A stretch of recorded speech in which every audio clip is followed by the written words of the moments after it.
Good morning students, and how are you? With the help of this video, today I want to draw your attention to your study. First of all, congratulations to all of you for promoting to next class. And now you are the students of class 6. As you know that you don't have the books of your class, so today I am going to teach you mathematics of class 6.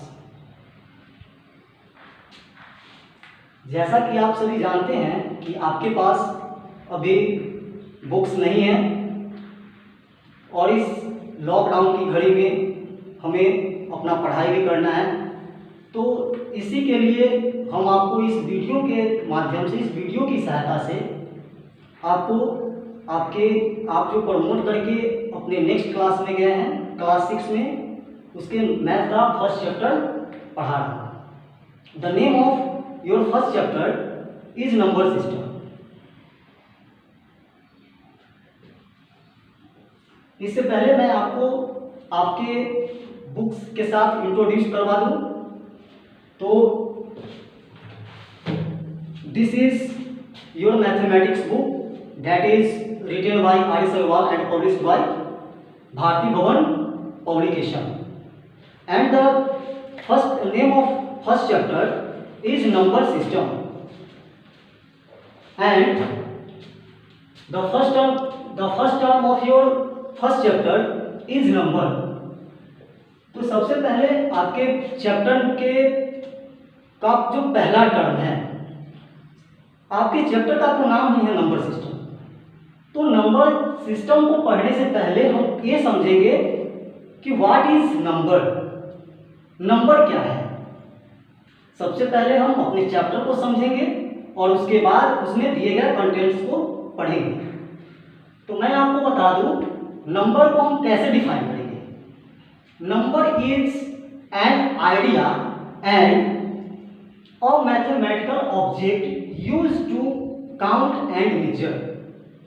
That means number क्या है, तो वह एक idea है, वह हमारे mind में एक बात आती है, जैसे 4, 3, 2, 1, इसकी सहायता से हम किसी चीज को मेजरमेंट करते हैं या गिनने का काम करते हैं। वह नंबर है जो हमारे माइंड में आता है, जो हम इमेज करते हैं, जो आइडियाज हमारे दिमाग में आती है, वही एक नंबर है। तो फिर दिमाग में आता होगा कि हम जो 4 लिखते हैं, 4 अगर हम ऐसे लिखे तो फिर यह क्या है। यह एक सिंबल है जिसे हमने 4 का नाम दिया। यह नंबर नहीं, न्यूमेरल है। और ठीक नंबर के जस्ट नीचे आपको मैंने न्यूमेरल का डिफिनेशन लिखा। न्यूमेरल का डिफिनेशन क्या कहता है? Numeral is a symbol that stands for a number. Numeral क्या है? तो वह एक चिन्ह है, वह एक चिन्ह है जो किसी नंबर के स्थान पे आता है, जो किसी नंबर के लिए आता है। जैसे आपके दिमाग में अगर आइडिया आता है कि हमें 4 लिखना है, तो हमने जो ये 4 लिखा, तो यह 4 जो है वह एक न्यूमेरल है। ये जो सिंबल है 4 का, यही न्यूमेरल कहलाता है। चलिए इससे आगे हम पढ़ते हैं डिजिट। डिजिट क्या है? Digit is a single symbol. Digit is a single symbol used to make number, numerals, that is used to make numerals. Digit क्या है? तो बहुत सारे डिजिट मिलकर के नंबर बनाते हैं। चलिए एग्जांपल के लिए मैं यहाँ पे आपको समझा रहा हूँ। यहाँ पे 153 जो मैंने लिखा, तो इसमें कौन कौन से डिजिट एक साथ आए हैं? तो 1, 5 और 3 ये मिल करके बनाया 153। 153 जब हम बोले तो यह मेरा न्यूमेरल होगा। क्या होगा? न्यूमेरल होगा। लेकिन अगर कोई पूछे इसमें कौन कौन सा डिजिट आया है, तो 1 क्या है मेरा, वह भी डिजिट है, 5 क्या है, वह भी डिजिट है, और 3 क्या है, वह भी डिजिट है। तो हम आशा करते हैं कि आपको नंबर, न्यूमरल और डिजिट में डिफरेंस पता हो गया होगा। चलिए उसके बाद हम अपने चैप्टर की ओर बढ़ते हैं। हमारे चैप्टर का नाम है नंबर सिस्टम। क्या नाम है, नंबर सिस्टम। तो सबसे पहले तो हम अपने चैप्टर को डिफाइन करेंगे कि नंबर सिस्टम क्या है और इसमें हम क्या क्या पढ़ सकते हैं। तो नंबर सिस्टम को मैंने कैसे डिफाइन किया, the system in which we learn how to express the number in writing. Number system क्या है, कोई पूछ देगा what do you mean by number system, तो उसको कैसे समझाएंगे, number system, the system in which, वह सिस्टम जिसमें वी लर्न, हम लोग सीखते हैं, how to express the number in writing, संख्याओं को लिखने में कैसे व्यक्त किया जाता है वो हम सीखते हैं। जिस सिस्टम में हम संख्याओं को लिखने में व्यक्त करने का तरीका सीखते हैं वही हमारा नंबर सिस्टम कहलाता है। कैसे डिफाइन करेंगे, इंग्लिश में डिफाइन करने के लिए the system in which we learn how to express a number in writing, it is called number system. और उसको हिंदी में कैसे डिफाइन करेंगे, तो जिस सिस्टम में हम किसी संख्याओं को लिखने में व्यक्त करने का तरीका सीखते हैं वह हमारा क्या कहलाता है, नंबर सिस्टम कहलाता है। वह सिस्टम जिसमें हम संख्याओं को लिखने में व्यक्त करना सीखते हैं वह हमारा नंबर सिस्टम कहलाता है। चलिए अब हम लोग चैप्टर का कुछ बेसिक कॉन्सेप्ट है उसको पढ़ेंगे। बेसिक कॉन्सेप्ट मेरा क्या क्या है, बेसिक कॉन्सेप्ट में हम लोग पढ़ेंगे जो कि आप ऑलरेडी अपने प्रीवियस कक्षा में पढ़ करके आए होंगे। मैं आपको आपकी प्रीवियस कक्षा में भी बताया हूं जो कि आपके मैथमेटिक्स का बेसिक कॉन्सेप्ट है। हम लोग आज उसी पे डिस्कस करेंगे। सबसे फर्स्ट नंबर होता है मेरा नेचुरल नंबर। नेचुरल नंबर क्या होता है, आप इसके नाम से ही स्पष्ट है, नेचुरल नंबर मतलब कि the number that is the counting number is called natural number. The counting number is called natural number. गिनती की संख्याओं को हम प्रकृत संख्या कहते हैं। गिनती की संख्याओं को क्या कहते हैं, प्रकृत संख्या कहते हैं। और गिनती हम कहां से स्टार्ट करते हैं, तो वन से स्टार्ट करते हैं, 1 2 3 4 टू इनफाइनाइट सो। क्या है, तो यह जो मेरा है यह मेरा कौन सा नंबर कहलाता है, नेचुरल नंबर कहलाता है। एक बार फिर से रिपीट करते हैं। कोई आपसे पूछ देगा what do you mean by natural number, तो हम उसको क्या बताएंगे, counting number is called natural number. चलिए समझ में आ गया होगा। फिर अगले टॉपिक पे हम चलते हैं। हमारा नेक्स्ट टर्म क्या है, होल नंबर।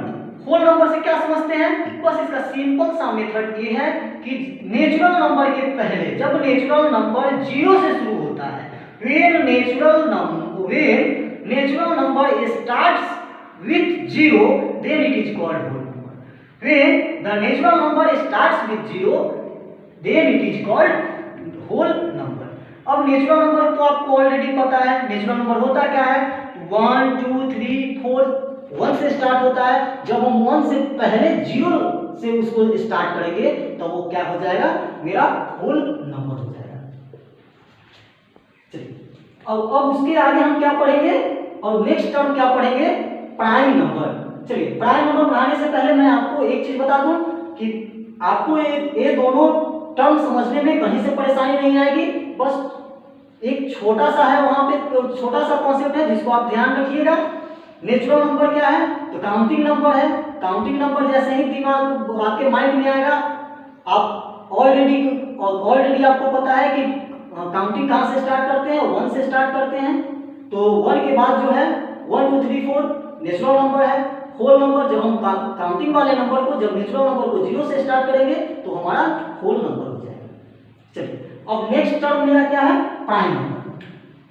प्राइम नंबर सारे टर्म एक दूसरे से रिलेटेड है, एक के बाद एक रिलेटेड है। चलिए अब आप प्राइम नंबर को जब देखेंगे तो प्राइम नंबर का डिफिनेशन कहता है a whole number greater than 1, a whole number greater than 1, whole number greater than 1 मतलब एक से बड़ी पूर्ण संख्या, एक से बड़ी whole number, and whose only factors 1 and itself, one से बड़ी वह पूर्ण संख्या जिसके सिर्फ दो फैक्टर होने चाहिए। कौन कौन? तो एक तो वह खुद होगा और दूसरा उसका फैक्टर 1 होगा। वह संख्या जो एक को और खुद को छोड़ करके दूसरा किसी से नहीं कटे, वह आपको प्राइम नंबर बताता है। अब कौन कौन संख्या है? तो चलिए अब हम आपको इसका एग्जांपल देकर के समझाते हैं। यहां पे ले लीजिए आप 2 सबसे छोटी प्राइम नंबर। अब प्राइम नंबर को यह कैसे फुलफिल करता है? तो चलिए आप देखिएगा कि 2 किस किस से विभाजित होगा। तो आप देखिएगा कि यह आपको जो 2 है, यह आप जब भाग देकर के देखिएगा तो कौन कौन सा ऐसा नंबर है जो 2 को काट देगा?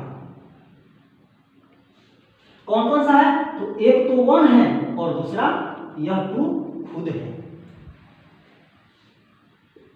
आपको यह जो इसका एग्जांपल है, यह इसके डिफिनेशन को फुलफिल कर दिया। डिफिनेशन भी क्या कह रहा है? कुछ ओनली फैक्टर्स 1 एंड इटसेल्फ, एक उसका फैक्टर 1 होना चाहिए और दूसरा वह खुद होना चाहिए, तीसरा वह किसी से नहीं कटेगा। चलिए इससे आगे देखते हैं। 2 के बाद और कौन होगा? 3 होगा। 3 को भी आप काट करके देख सकते हैं, 1 से कटेगा, उसके बाद 3 से कटेगा। चलिए उसके बाद ऐसे ही करके 5, 7, 11, 13 सो ऑन जितने सारे एग्जांपल्स यहाँ पे दिए गए हैं, आप किसी भी एग्जांपल को अगर चेक करके देखेंगे तो जितने सारे नंबर्स एग्जांपल में लिखे गए हैं वो सारे एक 1 से कटेगा और दूसरा वो खुद से कटेगा, तीसरा उसका कोई फैक्टर नहीं होगा। इसी के लिए यह प्राइम फैक्टर का और प्राइम नंबर का एग्जांपल है। प्राइम नंबर का डिफिनेशन समझ में आ गया होगा। किसको प्राइम नंबर बोलेंगे? तो the number whose only 2 factors that is 1 and itself. चलिए अब आगे पढ़ेंगे composite number. Composite number the numbers that have more than 2 factors. ठीक उसके बाद उससे रिलेटेड है, क्या कह रहा है? The numbers that have more than 2 factors, जिसके पास 2 से अधिक फैक्टर हो, जिसके पास 2 से अधिक फैक्टर हो। फैक्टर मीन्स उसको विभाजित करने वाला नंबर अधिक है। 2 से अधिक नंबर उसको विभाजित कर दे, वह कौन सा नंबर कहलाएगा? कंपोजिट नंबर कहलाएगा। अब कंपोजिट नंबर को एग्जांपल में समझेंगे। अगर आप यहाँ पे 6 ले लेते हैं, तो 6 को देखिए कौन कौन सा नंबर काटेगा। सबसे पहले तो 1 से कट जाएगा, यह 1 से डिविजिबल है, उसके बाद 2 से डिविजिबल है, 3 से डिविजिबल है और 6 से डिविजिबल है। अगर आप काउंट करके देखें तो 2 से अधिक फैक्टर हैं इसके। आप अगर 4 को ले लें तो यह 1 से कट जाए, 1 से डिविजिबल है, 2 से डिविजिबल है और 4 से डिविजिबल है। तो वैसे नंबर जिसके पास 2 से अधिक फैक्टर हो, वैसे नंबर्स जिसके पास 2 से अधिक फैक्टर हो, कंपोजिट नंबर कहलाएगा। इसको डिफाइन कैसे करेंगे? The numbers that have more than 2 factors are called composite numbers. चलिए नेक्स्ट हम लोग पढ़ेंगे रेशनल नंबर। क्या पढ़ेंगे? Rational number. रेशनल नंबर को हिंदी में बोलते हैं परिमेय संख्या। क्या बोलते हैं? परिमेय संख्या। आप रेशनल नंबर तो आपको पता होगा वह कैसे होता है, तो पी बाई क्यू के फॉर्म में होता है। पी बाई क्यू के फॉर्म में इस टाइप से होता है, आपको पता है। तो इसको कैसे डिफाइन करेंगे? A number that can be expressed as the fraction p by q of two integer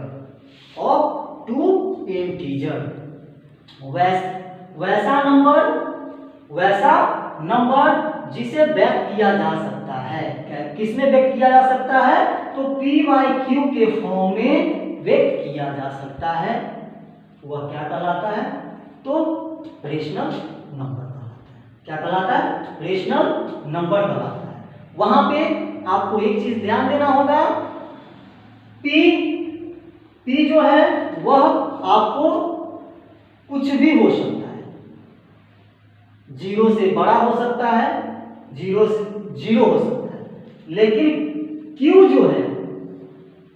जो है वह आपको 0 कभी नहीं होगा, 0 के बराबर कभी नहीं होगा। एग्जाम्पल में देखिए 5/4, 2/5, 1/2, 3/4, इस जितने सारे एग्जाम्पल्स लिखे गए हैं उसमें कहीं भी आप अगर देखें ऊपर नोमिनेटर आपका p है और डिनोमिनेटर q है।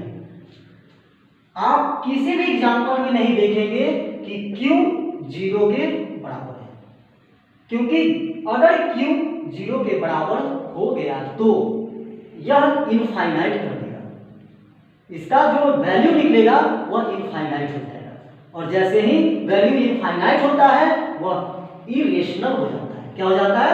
इरेशनल हो जाता है। नेक्स्ट टर्म आपका वही है, irrational number. Irrational number the number that cannot be expressed as ratio of two integer, जिसे वैसा नंबर जिसे हम लोग रेशियो में व्यक्त नहीं कर सकते हैं, that means p by Q के रूप में नहीं लिख सकते हैं। क्या कहलाएगा? तो आपको वह इरेशनल नंबर कहलाएगा, मतलब कि वह आपका अपरिमेय संख्या कहलाएगा। एग्जाम्पल में आपको पाई मिली, इसको हम लोग पाई बोलते हैं, यह एक सिंबल है और इसको हम लोग पाई बोलते हैं, जिसका वैल्यू 22/7 होता है। अब आपके दिमाग में एक चीज आ रहा होगा कि यहाँ पे इस पाई को इरेशनल नंबर के श्रेणी में क्यों रखा गया है, जबकि आप देखें तो 22/7 p बाई क्यू के फॉर्म में है, तो इसको हम रेशनल तो बोल सकते हैं। इसके साथ एक कंडीशन ये है कि जब आप 22 में अगर 7 से आप डिवाइड करेंगे तो यह कभी भी पूरा का पूरा डिविजिबल नहीं होता है, डेसिमल के बाद वो बढ़ता ही जाता है, वो कभी भी नहीं करता है। ऐसे ही अगर आप √2 का वैल्यू निकालें, अगर 2 का आप वर्गमूल लेंगे, अगर स्क्वायर रूट करेंगे इसका, तो आपको इसका जो वैल्यू निकलेगा 1.414 जो निकलता है, यह आपको बढ़ता ही जाएगा, यह पूरा का पूरा नहीं करता है। इसी के लिए इरेशनल जो नंबर है और डेसिमल के बाद जब तक वो पूरा का पूरा कटेगा नहीं, हम p बाई क्यू के फॉर्म में उसको लिख नहीं सकते हैं, क्योंकि p बाई क्यू जो होता है वह एक आपको डिफिनिट वैल्यू देता है, वह एक डिफिनिट वैल्यू को लेकर के आता है। लेकिन जितने सारे एग्जांपल्स यहाँ पे लिखे गए हैं, अगर आप उसको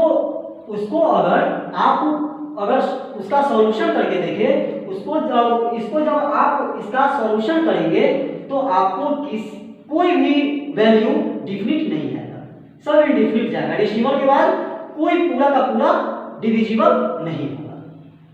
चलिए अब इसके आगे नेक्स्ट टर्म मेरा है इंटीजर। नेक्स्ट टर्म क्या है मेरा? इंटीजर। तो इंटीजर को आप लोग ऑलरेडी प्रीवियस क्लास में पढ़े ही हैं। इंटीजर क्या होता है? तो that can be positive, negative और जीरो। इंटीजर पॉजिटिव भी हो सकता है, प्लस में भी हो सकता है, माइनस भी हो सकता है, जीरो भी हो सकता है। अगर आपको बता दें -1 क्या है? इंटीजर है। 5 क्या है? इंटीजर है। 0 क्या है? इंटीजर है। चलिए आज के लिए इतना ही, फिर मिलते हैं हम नेक्स्ट वीडियो में। आप लोग इस वीडियो के माध्यम से मैथ बनाने में जो भी परेशानी होगी, आप उसका सॉल्यूशन मुझसे कांटेक्ट करके ले सकते हैं। तब तक के लिए bye, have a nice day.